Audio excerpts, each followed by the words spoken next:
Зошто толку се направи драма околу најавата за приватни потреби да патува еден од обвинетите?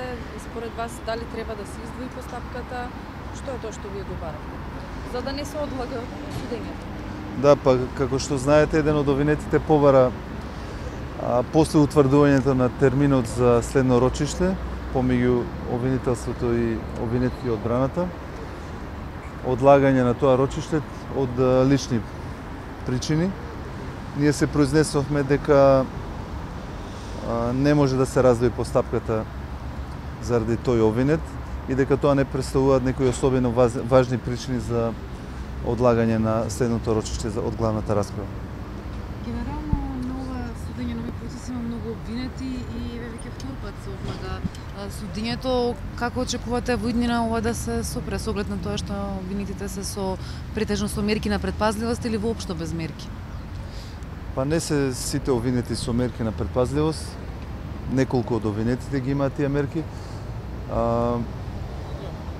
Не можеме да претпоставиме што би се случувало во иднина, меѓутоа ние правиме све од наша страна да што поскоро започне главната расправа. Дали досега за овој обвинет вие сте побарале некаква мерка, бидејќи сега заминува надвор од Македонија, постои ли кај вас како Не, во претходната постапка не беше предложена мерка за овој обвинет. Ова е нова ситуација, барем за нас и по однос на иницијативата за раздвојување на постапка, меѓутоа се произнесивме дека со оглед на видот и карактерот на кривично дело и на моментот што токму и тој обвинет има помагачки действија во извршувањето на кривични дела, сметаме дека не треба да судот донесе решение за раздвојување на постапката за овој обвинет од причините од кои што и бараше одлагање на рочиште. Постои ли можност од бегство ако ја напушти државата? Апсолутно. Постои. Доколку постои, тогаш ќе постапиме согласно одредбите од закон.